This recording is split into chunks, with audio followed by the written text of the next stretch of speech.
One of the things that we often do is replace heart valves. And when we take the native heart valve out, there are two options of what we replace it with. There's a valve made of natural tissue or a mechanical heart valve. And we choose different valves for different reasons based on the patient's needs.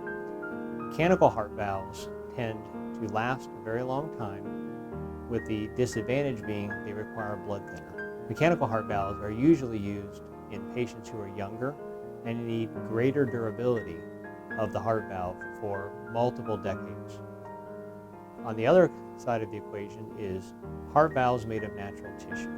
Heart valves made of natural tissue are either derived from a pig valve, where they take the actual heart valve from a pig, or tissue from a cow that is sewn into the shape of a valve. These valves have the advantage of not requiring blood thinners. They only require aspirin, as opposed to traditional blood thinners that are required for mechanical valves. However, the disadvantage of a tissue heart valve is that it is not as durable as a mechanical valve. Most tissue heart valves last about 15 years and are suitable for older patients. In general, once patients get 60 and over, we would recommend tissue heart valves for most of those patients.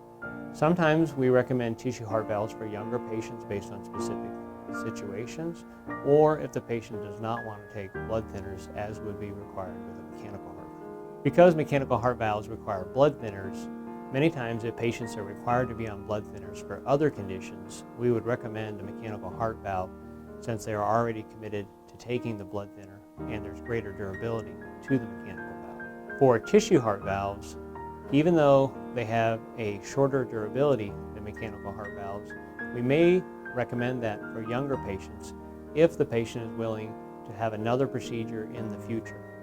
So someone who may be 50 years old might get a tissue heart valve and then have another procedure between 65 and 70 to either replace that valve with a new valve or with a catheter valve, and then could go their entire lifetime with two procedures and no blood thinners.